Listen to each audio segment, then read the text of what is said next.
स्थान की तलाश का मंचन, जिसका लेखन किया है मैंने स्वयं। अभिनय निर्देशन सब मेरा ही है, सहयोग आप सभी का है।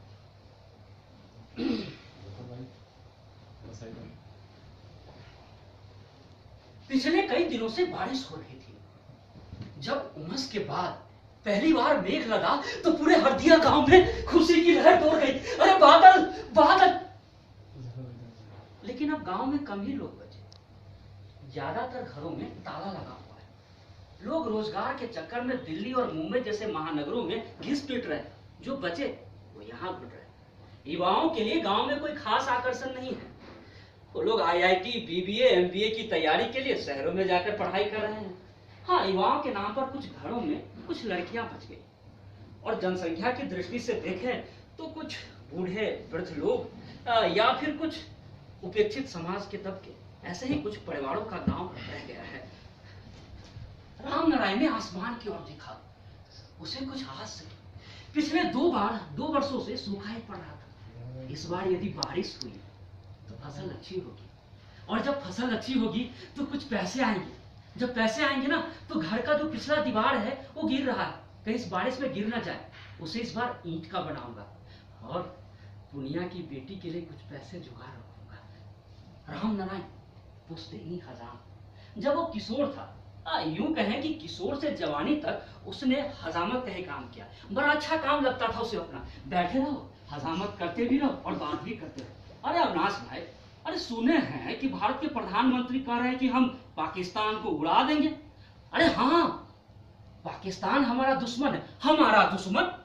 और पाकिस्तान ने तो हमारा कछो नहीं बिगाड़ा, तो भैया हमारा दुश्मन कैसे हुआ? अरे नाम नारायण, तुम साला बोक्का का बोक्का ही रहा, तू अपना काम कर खाली। अरे गांव में मुंडन उपनयन के मौके पर तो गांव की महिलाओं के साथ खूब हंसी ठिठोली किया करता था। अमरनाथ के बेटे के उपनयन में बच्चों की मामी आई थी। उसने जिद ठान दिया, देखिए अमरनाथ जी, इस बार हम अपने पूरे परिवार के लिए नया कपड़ा लेंगे, नहीं तो मामी को उठा के ले जाएंगे। और मामी को लेकर उसने खूब गीत भी गाया था, अरे मामी रे रंग रलिया। तो कितना अच्छा माहौल था। पूरा गांव एक परिवार सा। अब तो जो लोग शहर में रहते हैं मुंडन और उपनयन वही करा लिया करते हैं। शादी विवाह की रस्म भी वैसी नहीं रही। यदा कदा लोग शहर से गांव आए भी तो दाढ़ी बनाने का सामान अपने साथ ही लाते। बाल तो सैलूनों में जाकर कटवाते हैं। राम नारायण का अपना परिवार भी बढ़ गया है। भाई भतीजे दिल्ली में जाकर रहने लगे। उसका भी एक लड़का है, वही दिल्ली में सैलून में काम करता है। अक्सर वहां से चिट्ठी आती तो उसमें लिखा होता, आदरणीय पापा जी सादर प्रणाम, कुशल पूर्वक है, आपकी कुशलता की कामना करते हैं। आगे बात समाचार ये है कि अब इस काम में भी कंपटीशन बढ़ गया है। अब हजामत का काम सिर्फ नाई नहीं करते भाई, अरे कोई तो बड़े घर की बहू बेटियां भी ये काम सीख रही हैं। कुछ दिन पहले राम नारायण भी दिल्ली गया था, लेकिन भैया जैसे ही वो दिल्ली पर स्टेशन से उतरा, गया वो एक बूढ़ी महिला से टकरा। उसको बड़ा दुख हुआ। उसने अपना सामान रखा, महिला के पास रखा, मालकिन हमसे गलती हो गई। साथ में बूढ़ी महिला की बहू भी खड़ी थी। उसने कहा, चुप बिहारी, चल हट यहाँ से। राम नारायण अचंभे, अरे भैया इनको कैसे पता कि हम बिहार से आए? अरे मालकिन आपको कैसे पता कि हम बिहार से आए?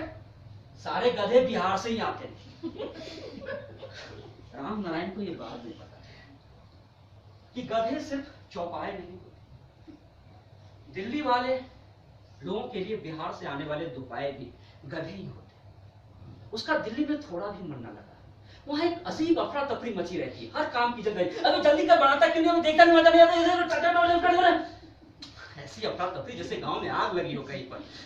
अरे भाई, और वहां के मकान वाले ऐसे जैसे कहीं का कोई प्रधानमंत्री। अरे बिहारी, तूने झाड़ू क्यों नहीं लगाया? ये पोछा कौन लगाएगा? भाई जब गुजारा ही करना है तो गांव वो लौट कर गांव आकर बैठ गया। जब गांव में पलायन बढ़ी तो भाई लोगों की खेती उसके पास आ गई। अब वो एक किसान बन गया। एक बात बता दूं आपको, राम नारायण बच्चों ने बहुत आलसी था। वो बैठा रहता, सोया रहता, उसके पापा बोलते, अरे राम नारायण, अरे पापा नहीं। लेकिन अब राम नारायण से बड़ा किसान पूरे पंचायत में कोई नहीं है। हर मौसम में कुछ न कुछ उगा ही लेता है। राम नारायण की पत्नी है बुढ़ी। एक बच्चा, जैसा कि मैंने कहा, वो दिल्ली में।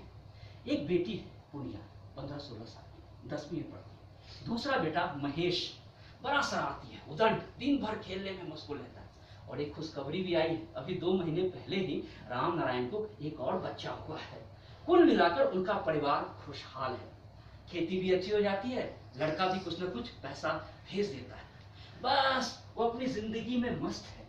पुनिया,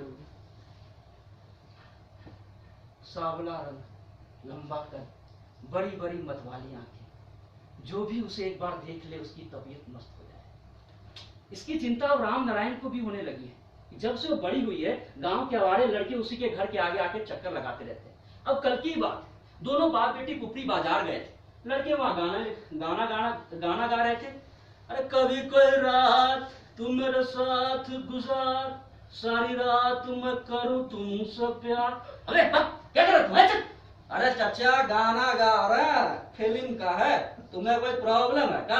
अब बताए भैया, ऐसे गाने बन रही फिल्म, ये तो बर्बाद करके दम लेंगे फिल्म वाले। लेकिन पुनिया लड़की है, सास, उसे इन बातों का परवाह नहीं रहता।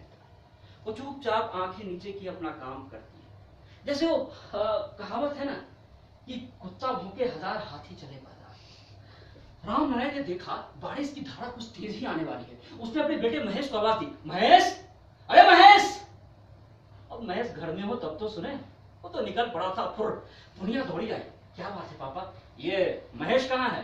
पुनिया जानती थी यदि अभी वो खेलने का नाम कहेगी तो बच्चे की अच्छी हजामत हो जाएगी, इसलिए उसने झूठ कहा कि पापा महेश तो खेतों की ओर गए, मुझसे बतला रहे थे।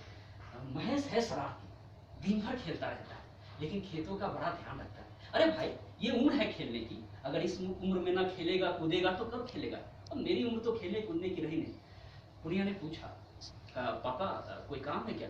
नहीं नहीं बेटा, तू रहने दे, मैं बैल को अंदर कर देता हूँ। राम नारायण आया, उसने बैलों को खोला और उसने बैलों को अंदर बांधा, बाहर आकर बैठ गया। पुनिया इतनी अच्छी भोली भाली लड़की, रिश्ते वाले अक्सर उससे उसकी शादी की बात चलाते हैं, लेकिन वो डरा रहता। जमाना खराब, पता नहीं कैसा लड़का मिले, कहीं कोई दारूबाज, शराबी, जुआरी मिल जाए तो बेटी पर हाथ उठाए। इसलिए चाहता है बेटी को इस लायक बना दे ताकि वो अपने पांव पर खड़ी हो जाए, ताकि कोई इस पर हाथ न उठाए, कोई इस पर आंख न उठाए। राम नारायण जब भी अपनी बेटी की शादी के बारे में सोचता तो उसे एक लड़का जहन में आता, देवीकांत झा का पोता प्रकाश। दिल्ली में वो इंजीनियरिंग की पढ़ाई पढ़ता है। लोग कहते हैं जब वो कमाएगा तो पैसों की गद्दी पे सोएगा। राम नारायण सोचता है कि प्रकाश के साथ पुनिया की शादी, अरे छी छी छी छी, राम राम राम राम, वो भगवान। माना जमाना बदला, समय बदला, लेकिन इतना अंधेर तो नहीं आ गया कि एक ब्राह्मण के लड़के की शादी हराम के बेटी के साथ हो जाए। वैसे प्रकाश बहुत अच्छा लड़का है, जब भी गांव आता है पुनिया उसी के पास पढ़ने जाती है, और पुनिया तो उसकी चर्चा करते नहीं थकती। कहती है, और पापा पता है अब प्रकाश बाबू बहुत अच्छे विद्यार्थी हैं, अरे कौनों सवाल को चुटकियों में सॉल्व कर देते हैं। ऐसे प्रकाश ही जब भी मुझसे मिलता है हाथ जोड़कर प्रणाम करता है। पूरे ब्राह्मण टोले का इकलौता लड़का है जो मुझे चाचा कहकर प्रणाम करता है। चाचा प्रणाम। जीते रहो बेटा, जीते रहो। चाचा एक बात बता देते हैं आपको, पुनिया बड़ी होनहार लड़की है, अभी शादी वादी ना कराइएगा उसकी। अरे देखो बेटा, जैसी भगवान की मर्जी हो। बारिश की धारा के साथ राम नारायण खेतों के बारे में सोचते हैं। पानी अच्छा हो रहा है, कौन से खेत में कौन सा फसल है। अंधेरा होने लगा था, महेश भी घर आ गए थे, सब लोगों ने खाना खाया। खाने के बाद राम नारायण घाट पे जाकर लेटा हुआ था। पुनिया रेडियो पे समाचार सुन रही थी। नमस्कार, ये आकाशवाणी का दरभंगा केंद्र है और अब आप इमरान खान से हिंदी में समाचार सुनिए। ताजा समाचार के अनुसार कमला, गंडक, कोशी, बुरनद नदी खतरे के निशान से ऊपर बह रही है।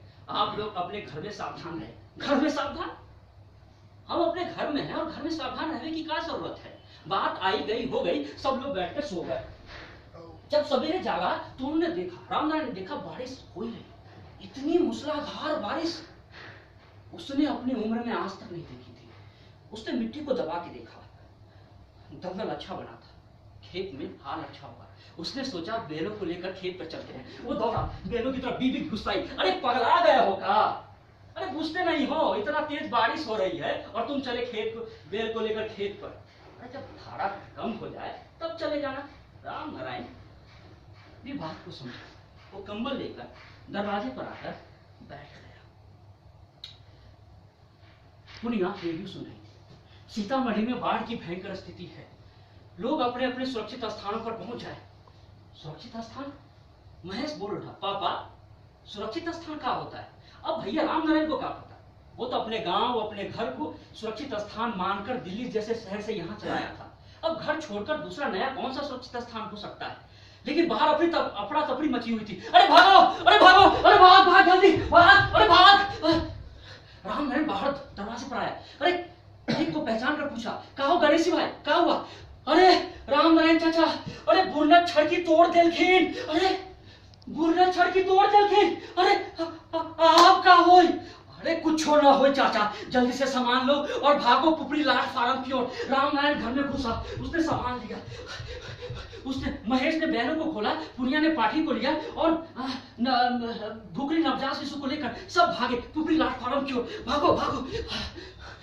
महेश और पुनिया नई उम्र के, नया खून, सब लोग भागे चले जा रहे थे। राम नारायण भी किसी तरह से दौड़ा जा रहा था, लेकिन बेचारे भूखली अपने नवजात शिशु को गोद में लिए हुए 2 लग चलती है, थक कर बैठ जाती है।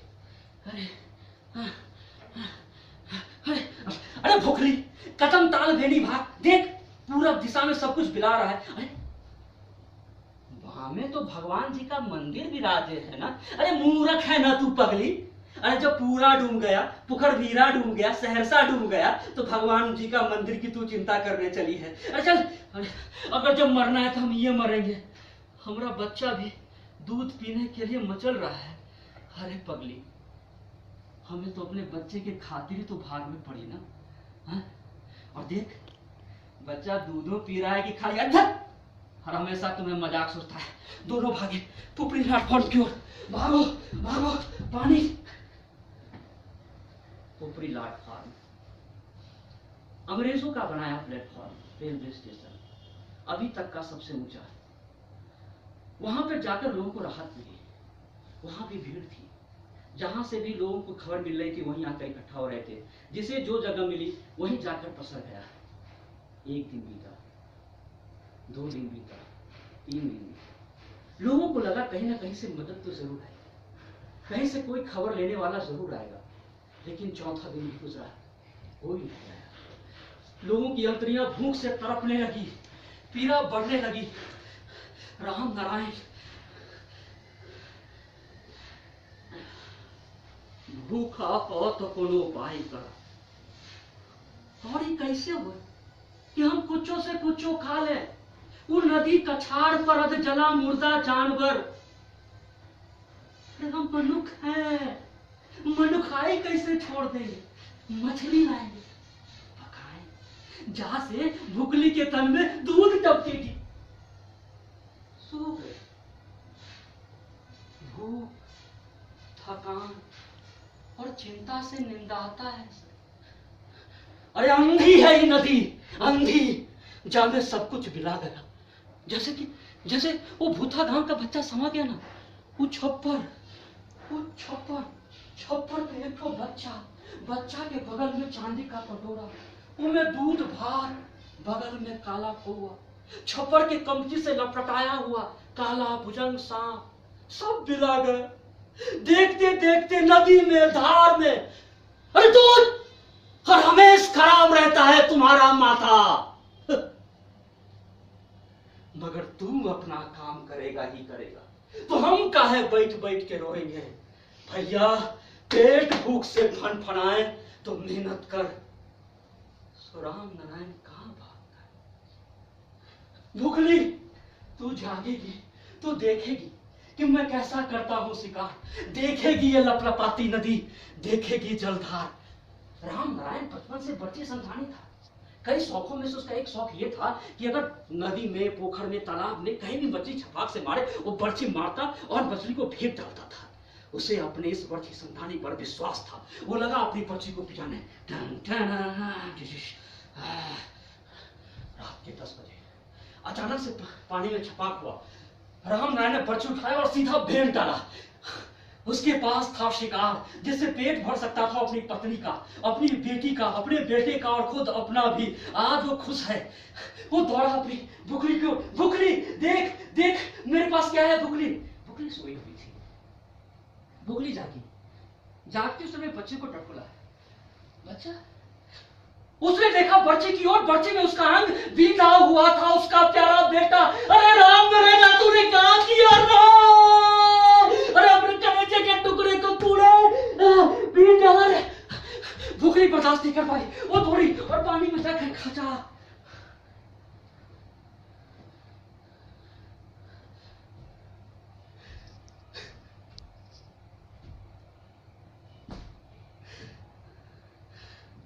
रात को भुखली सोई होगी, बच्चे से ध्यान हटा होगा, बच्चा गिरा होगा पानी में और मैंने बेच दिया अपने ही बेटे को।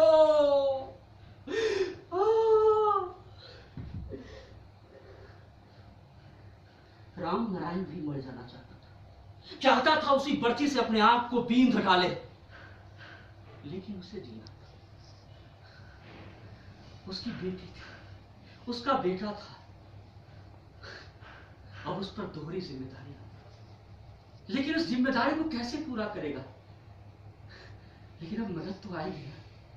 अब तो लोकतंत्र है ना संजीव भाई। पहले था राजतंत्र। राजतंत्र। एक दिन जमींदार की सवारी गुजरी। हमारा बाप सड़क पे खड़ा था। जमींदार अपना छालर वाला सवारी रोक के उतरा।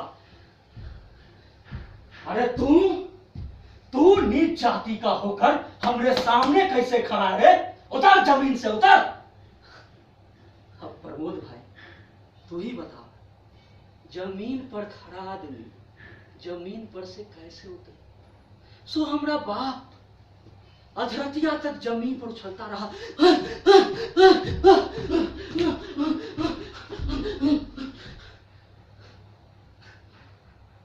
ऐसा भी समय, लेकिन अब तो लोकतंत्र है ना, अब तो मदद जरूर आवेगी ना।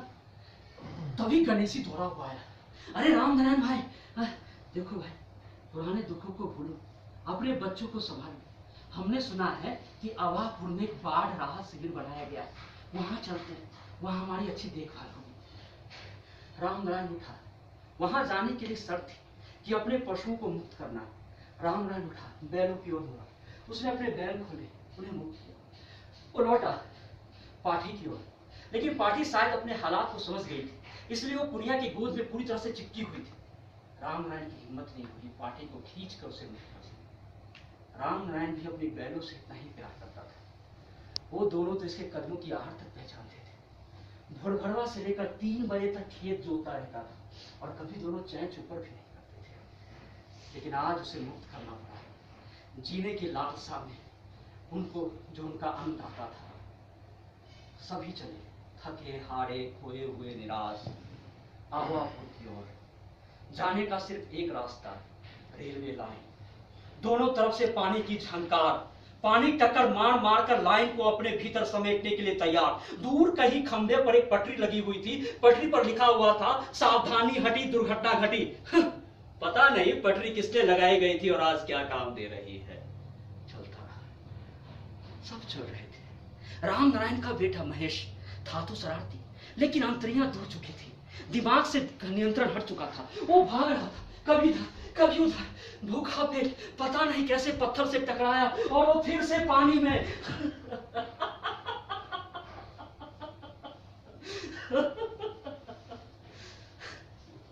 राम नारायण इस बार रो नहीं। पुनिया भी हताश हो चुकी थी। पुनिया भी शायद गिरने ही वाली थी, लेकिन उसे संभाला नहीं। पुनिया उसकी सबसे प्यारी बेटी थी, शायद उसकी जिंदगी भी। पुनिया पाठी को लिए कब तक रोती रही पता नहीं। दूर से लोगों ने देखा, लोगों के हुजूम वही है, आवापुर बाढ़ रहा शिविर। सब शिविर की ओर दौड़े, सब शिविर की ओर दौड़े। आ गया, लेकिन रुको, अभी कोई अंदर नहीं आएगा। पहले नेताजी आएंगे, इस शिविर का उद्घाटन होगा, फीता काटा जाएगा, उसके बाद ही सब अंदर जाएंगे। सब थके हारे, बूढ़ा शरीर, थका निर्जन प्राण शिविर के बाहर बैठ गए। लोगों में चर्चा होने लगी, भाई इस बार सरकार क्या करेगी? सुनते हैं कि हर लोगों को 5 लाख रुपया मिलेगा और घर अलग से, ऐसी चर्चाएं होने लगी। लेकिन कुछ लोग ऐसे भी थे जिसका ध्यान सिर्फ शिविर के अंदर खाने पर था। अरे आज क्या होगा खाने में? शायद पूरी हो और आलू की सब्जी और जलेबी। अगर मुझे मिले ना मैं 5 पूरी खाऊंगा। अरे दो थाट पुड़वा कहीं का, मैं तो 10 खा लूंगा। और यूं बड़े बड़े आलू की सब्जी और जलेबी भी 4 खाऊंगा। अंदर की बात बाहर खुशबू आ रही थी। उधर 2 कार्यकर्ता बैठे हुए बात करते, भाई नेताजी क्यों नहीं आए अभी तक? अरे यार भाषण लिख रहे होंगे, समय तो लगता ही है। हाँ सही कह रहे हो। इधर ये दोनों बातें कर रहे थे कि पार्टी अध्यक्ष उधर से गुजरे। अरे तुम लोग यहाँ बैठे क्या कर रहे हो? जानते नहीं हो आज नेताजी आने वाले हैं। अगर उनका स्वागत ठीक से नहीं हुआ तो हम लोग का पत्ता कटा। और भाई जानते हो इलेक्शन आने वाला है और हमें टिकट नहीं मिला तो तुम लोगों का क्या होगा? इसलिए अच्छी से तैयारी करो उनके स्वागत का। कार्यकर्ता समझ गए ये उनकी रोजी रोटी का सवाल। दोनों तैयारी में लग चुके थे। उधर राम राय ने अपनी बेटी को छुआ, देह बुखार से तप रहा था। वो दौड़ा कार्यकर्ता के पास, हुजूर मालिक मेरे 2 बच्चे और बीवी वो बाढ़ में समा गए। एक बच्ची पड़ी, एक बच्ची बची है, बस वो भी बुखार से तप रही है, उसे बचा लीजिए। कार्यकर्ता ने एक सरसरी निगाह पुनिया की ओर डाला। पता नहीं उसने एक बेबस बच्ची की बेबसी देखी या फिर उसके रूप और उसके गोद में पाटी की। उसने पुनिया को छू कर देखा। पता नहीं उसने कौन सा तपन महसूस किया, एक बाढ़ पीड़ित बच्ची का या फिर पुनिया की जवानी का। उसके अंदर एक योजना खोदी। वो दौड़ा हुआ पार्टी अध्यक्ष के पास पहुंचा। हुजूर हाँ अबे क्या है यहाँ क्या करने आए? हुजूर सोचिए रात को खाने के समय नेताजी को सिर्फ बकरा देना कितना बुरा लगेगा। तेरा मतलब क्या? अरे भाई हमने हड्डी और मांस दोनों का जुगाड़ किया। क्या भाई साहब? एक लड़की है, उसके गोद में एक पाठी और भैया उसे बुखार। अगर हम कुछ मदद कर सके तो। पार्टी के अध्यक्ष उनसे बड़े खिलाड़ी थे, बोले यहाँ क्या कर रहे हो, जाओ उस पर नजर रखो। कार्यकर्ता वहां दौड़ा, उसने राम नारायण को कहा भैया आपकी बेटी की तबीयत बहुत खराब, इसे भर्ती कराना होगा। पुनिया लड़की थी, समझदार, नजर के फेर को खूब जानती थी। वो समझ गए ये लोग मुझे मदद करना चाहते हैं, मुझ पर दया करते हैं या मुझसे दया चाहते हैं। यहाँ इतने लोगों की भीड़ पड़ी हुई है, सब लोग दवाई के लिए चिल्ला रहे हैं, ये किसी की मदद तो नहीं करते और मेरी मदद करने के लिए आए। उसने कहा नहीं पापा मैं इसके साथ नहीं जाऊंगी, पापा मैं तुम्हारे साथ रहूंगी पापा। राम नारायण जी खुद को संभलने लगा, उसने बेटी को सीने से लगाया। कार्यकर्ता को उस समय विदा किया वहां से। अब कार्यकर्ताओं को पता चल चुका था कि लड़की इतनी आसानी से हाथ नहीं जाने वाली। उधर पुनिया भी संभल चुकी थी। यहाँ इतने लोग बैठे हुए हैं लेकिन सब मुर्दे ही तो हैं। बाढ़ ने सबको थका दिया है, पीड़ा ने सबको तोड़ दिया है। कौन मेरी मदद करने आएगा, कौन मुझे बचाने आएगा? उसने अपने पिता का पर्ची उठाया। वो जान चुकी थी इसका प्रयोग कब कहां और क्यों करना है। उसने कहा अपने पिता से पापा मुझे पानी चाहिए। राम नारायण दौड़ा पानी के लिए। इधर पुनिया ने पर्ची उठाया और सीधा छीन डाला अपने आप को। पुनिया पुनिया पुनिया। थोड़ी देर के लिए तो राम नारायण आंखों से ओझल हुआ था। अपनी प्यारी बेटी की आंखों, चंचल आंखों को मौन होता देखकर राम नारायण चित्कार उठा, पुनिया।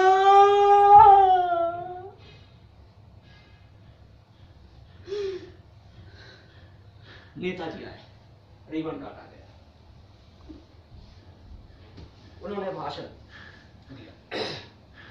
साथियों, ये एक निंदनीय घटना है जिसकी मैं कड़ी से कड़ी शब्दों में निंदा एवं भर्त्सना करता हूं। मैं जानता हूं इसमें विपक्षियों का हाथ है।